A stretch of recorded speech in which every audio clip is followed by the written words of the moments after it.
Hello again. This is Pastor Tim from Bend and Lomita United Methodist Churches in Central Texas. Towns and small churches on a circuit, the old-fashioned circuit rider that went from place to place and preached the gospel, marrying and burying. We're keeping that tradition. In fact, you might mention that we're having a camp meeting here in June, the first week in June. This is the 165th year. It started before the Civil War began. So we have a proud tradition. We're going to video cast that, and you can tune in on Thursday, Friday, and Saturday nights and Sunday morning and see our guest preacher who's going to be bringing the message. But in the meantime, we're doing something a little bit different. We're going to try the stories of the Bible. Our religion is a historical religion. It's linear. It tells stories. That seems to be the best way to describe how the religious reality and the reality of the world exists. You remember Jesus told lots of stories, lots called parables. It conveyed a truth much deeper than any lecture could have done. This is not a religion of theology. It's not a religion of abstraction. It's a religion of history. It happened. God did things. That's how we know God, is by what God did. So these stories are important. I thought we'd do a little bit about creation. Genesis 1:1, in the beginning. That was when God created the earth. Now, nobody knows how long that took. It talks about the first day, the second day, third day, but nobody was there, and there was no sun or moon to keep time with. There was no earth rotating so that you could even tell what a year was or a day was. It could have been a day, it could have been a million years. A billion years. God had lots of time. So he began creation. Now I can imagine this story being told. Remember that the Hebrew Bible didn't begin as somebody writing something down, but it began as storytelling. I imagine a father was sitting around the campfire at night outside, looking at the stars, and their son looked up at the father and said, where did we come from? And he said, well, let me tell you a story. And it talks about God beginning when there was nothing, that God always has been and always will be. And he started with nothing and created the universe. And it mentions the days in the order of creation.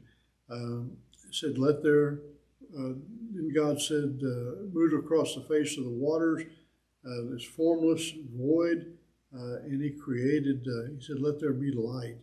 He separated the light from the darkness. He called it day. And God said, let there be a dome amidst the waters, separate the waters from the waters. That means that they believed that there had a three-story universe, and we lived in the middle story. The top story was the heavens, and somehow God stored water up there for the rain. That's the way they envisioned it. They didn't think the clouds were water vapors.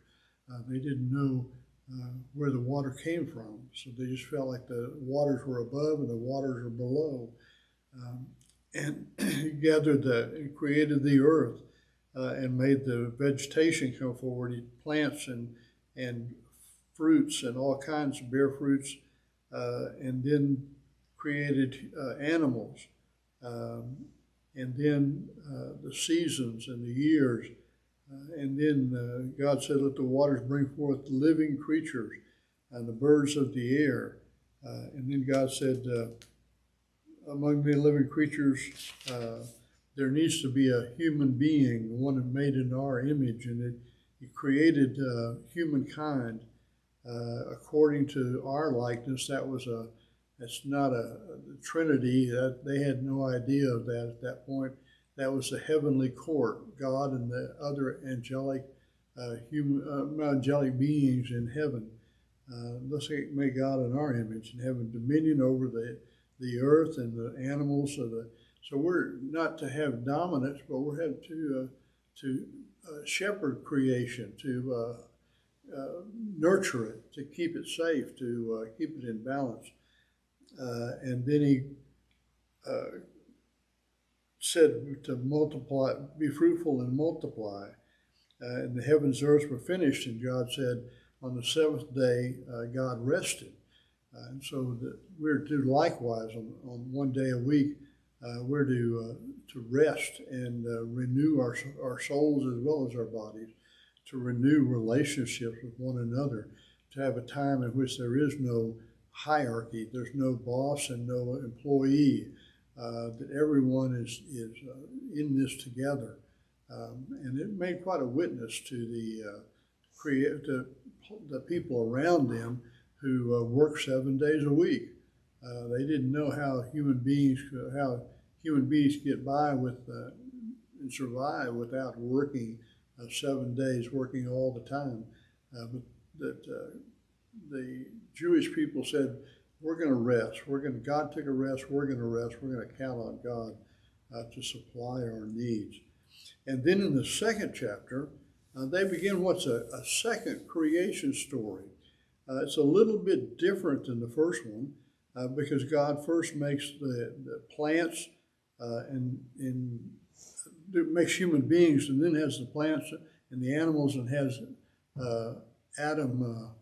By the way, Adam just means a man. Eve just means woman in Hebrew. So it's generic. It's not applies to somebody's first name. So, but Adam was to name the animals, and then God said it's not good for human beings to be alone, and so he created Eve. So there's a little bit different order of creation. Adam was an early creation. Now, what I think happened was that the stories were told in different parts of the country and by different people and different tribes, and they came up with slightly different orders. And when the writer of Genesis said, what are we going to do about that? We can't push them together and make one story because they don't really say the same thing. He said, well, let's put one right after the other. They don't contradict each other. They're just a different emphasis. And so God created the earth. This is not a history book. It's not a science book. It's not a theology book. It's a book about faith. It's about who created rather than how or when. So that's the story of creation. It's not a scientific theory that ought to be taught with other theories. It's a faith statement about who did it. And that belongs in the church. So I hope this makes a little bit of sense to you. You may disagree or agree. Just comment and let us know. I'll talk to you later.